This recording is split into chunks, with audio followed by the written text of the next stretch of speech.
Hai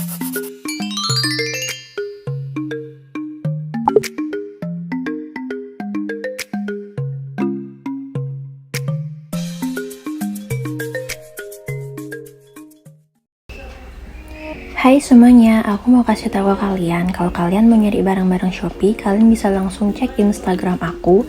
Kemudian kalian cek di bio Instagram, kalian klik link Shopee. Dan nantinya kalian bakalan muncul seperti ini. Nah, di sini kalian tinggal scroll aja ke bawah barang mana yang mau kalian cari, dan di sini ada perlengkapan bayi juga, ada barang fashion estetik, ada perlengkapan vlog, ring light, baju muslim, mainan, ASI booster, jilbab, scarlet, flat shoes, dan lain sebagainya. Kalian tinggal scroll aja ke bawah. Dan kalau kalian pengen barang tersebut, kalian tinggal klik aja, nanti bakalan langsung diarahin ke link Shopee. Oke, terima kasih. Hai guys, welcome to my channel. Oke, kali ini aku bakalan cerita sedikit tentang suka duka yang aku rasain ketika aku menjadi istri dari abdi negara. Tapi sebelum kita lanjut ke videonya, seperti biasa, jangan lupa kalian klik tombol subscribe, like, dan juga komennya. Oke, jadi aku bakalan ngebahas tentang suka duka yang aku rasain sesuai dengan pengalaman aku selama aku mendampingi suami. Jadi suka dukanya itu yang pertama, yang pastinya senang ya, karena kita udah resmi bergabung menjadi salah satu anggota Persib. Kemudian aku jadi punya pengalaman baru karena pengalaman pengajuan nikah dinas, karena kan aku tuh nggak pernah tahu ya kalau ternyata nikah sama tentara itu ada yang namanya tahapan proses pengajuan nikah dinas. Nah, setelah aku nikah itu baru aku tahu, dan itu pengalaman baru aku yang aku rasain. Terus kemudian kita tuh jadi apa ya, bisa keliling Indonesia gitu. Dalam artian kalau seandainya suami kita pindah gitu ya kan. Kayak contohnya aku kemarin nih, kan aku awal nikah itu kan suami masih dinas di Bandung. Kemudian 2 minggunya suami aku pindah dinas di Nusa Tenggara Timur, di Kupang gitu. Jadi ya kita kayak keliling Indonesia gitu. Terus kemudian mau nggak mau itu apa ya, kita harus lebih terbiasa dengan jam kerjanya suami. Kenapa? Karena suami aku itu kan kalau kerja itu kan jadwalnya itu Senin sampai Jumat, Sabtu Minggunya itu libur. Nah, dari Senin sampai Jumat itu dia dinasnya itu pagi, kadang sampai malam pulangnya. Dan itu paling cepat itu biasa jam 6, jam 7. Tapi kadang juga pernah kerjanya itu sampai malam gitu ya kan, jam 9, jam 8 baru pulang. Nah, di situ aku harus lebih terbiasa sama jam kerjanya dia yang nggak pernah stay di rumah untuk waktu yang lama gitu.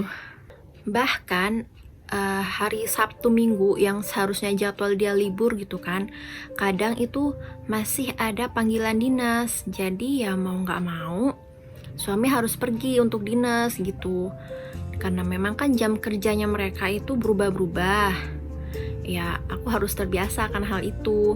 Awalnya sih agak apa ya, kesel juga gitu, karena aku pengennya Sabtu Minggu itu quality time sama keluarga gitu ya kan, ngumpul sama keluarga, apalagi punya anak gitu ya kan, seenggaknya bisa main sama anak gitu. Soalnya ini tuh aku pengalaman banget, Akila yang ditinggal dari hari Senin sampai Jumat gitu ya kan, dinas dari pagi sampai malam. Itu kadang pas suami pulang dari dinas itu dia sampai apa ya, nggak mau digendong gitu sama ayahnya sendiri. Sampai suami itu juga heran, loh kok si Akila ini nggak mau aku gendong ya. Terus aku bilang, iya wajar lah, soalnya kan kamu jarang di rumah, pulang itu juga malam, dan untuk berinteraksi sama anak kan pendek ya waktunya kalau malam ya. Soalnya udah deket sama jam tidurnya Akila juga gitu. Jadi ya wajar sih kalau seandainya si anak apa ya, kayak susah gitu buat deket sama ayahnya. Di situ ya aku kasihan banget sih sama suami gitu ya kan.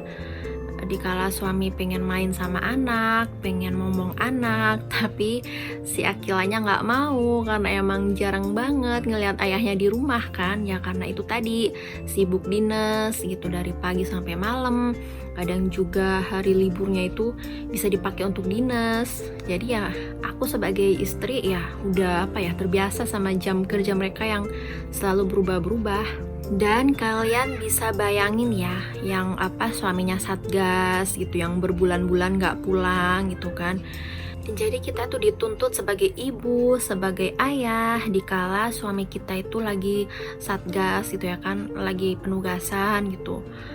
Terus kalau seandainya kita lagi hamil, kemudian kita melahirkan sendiri tanpa didampingin suami, itu kan rasanya sedih banget ya. Nah itu yang memang harus kita rasain sebagai istri abdi negara gitu. Dan juga kalau seandainya habis melahirkan gitu ya kan, otomatis kita pasti membesarkan anak sendiri itu. Jadi sosok ibu dan ayah bagi anak, dan itu nggak mudah gitu ya kan. Dan yang pastinya kalau seandainya suami udah selesai satgas gitu ya kan, terus kemudian ketemu sama anaknya, itu kan pasti si anak kan pasti kayak takut, sama kayak ekspresinya Akila gitu ya kan, pas ketemu ayahnya itu kan pasti nggak mau, rewel, nangis karena memang nggak pernah ketemu gitu. Ya itu memang udah resikonya kita gitu ya kan, suka duka menjadi pendamping dari abdi negara. Terus kemudian seperti yang aku bilang tadi ya, jam kerjanya itu kan sering berubah-berubah. Nah terus pengalaman aku itu waktu aku awal hamil, itu aku tuh kan mual muntah banget ya, itu wajar banget sih untuk awal-awal ibu hamil gitu kan. Dan aku tuh kayak susah banget buat ngurus diri aku gitu, jadi aku bawaannya tuh nangis mulu. Padahal kan sebenarnya ibu hamil itu kan nggak boleh nangis, nggak boleh kepikiran, nggak boleh stres ya. Tapi ya mau gimana lagi gitu, dalam keadaan aku sendiri di rumah, aku nggak bisa ngurus diri aku, soalnya saking mual muntah.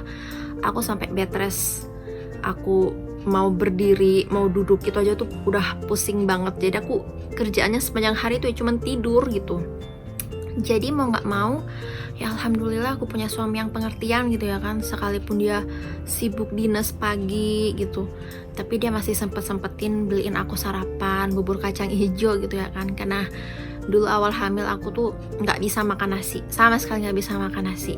Jadi cuma makan bubur kacang hijau sama makan makanan yang pengen aku makan, kayak orang ngidam gitu loh. Terus kadang kalau makan siang itu ditanyain kan mau aku beliin apa, terus aku bilang beliin aja. Ya udah dianterin tuh di kos, karena dulu kan waktu awal-awal hamil itu kan aku baru pindah juga tuh di Kupang sini. Jadi aku belum dapat rumah dinas. Nah untuk sementara itu kita masih ngekos guys.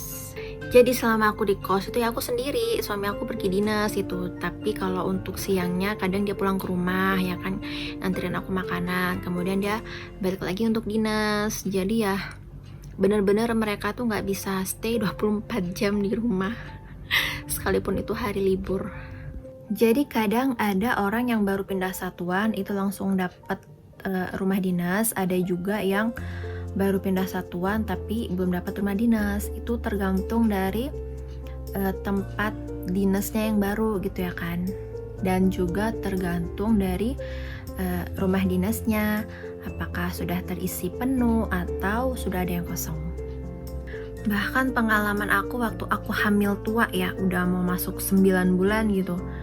Jadi waktu itu suami aku pergi keluar kota, kalau nggak salah sih kurang lebih 2 hari apa 3 harian gitu. Dan dia tuh ninggalin aku di rumah gitu ya kan. Aku sempet agak nangis sih, soalnya kan aku hamil 9 bulan. Aku takutnya nanti tiba-tiba aku mau melahirkan gitu. Ya sekalipun aku di rumah itu nggak sendiri, masih ada keluarga juga kan yang nemenin. Karena prinsip suami aku tuh, dia paling nggak mau kalau aku sama Akila gitu ya kan tinggal sendiri di rumah. Dia tuh harus ada yang nemenin aku sama nemenin Akila gitu. Pokoknya kemanapun dia pergi itu pasti dia minta tolong keluarganya gitu ya kan untuk nemenin aku di rumah. Jangankan itu, aku mau pergi keluar aja itu harus ditemenin gitu. Nggak boleh kalau aku tuh keluarnya tuh sendiri. Nah, itu dia tadi suka duka yang aku rasain ketika aku mendampingi suami. Dan yang pastinya yang namanya rumah tangga gitu ya kan, dengan siapapun kita menikah, pasti ada lah yang namanya suka duka gitu ya kan. Oke, sekian video aku hari ini. Sampai jumpa di video selanjutnya. Dadah!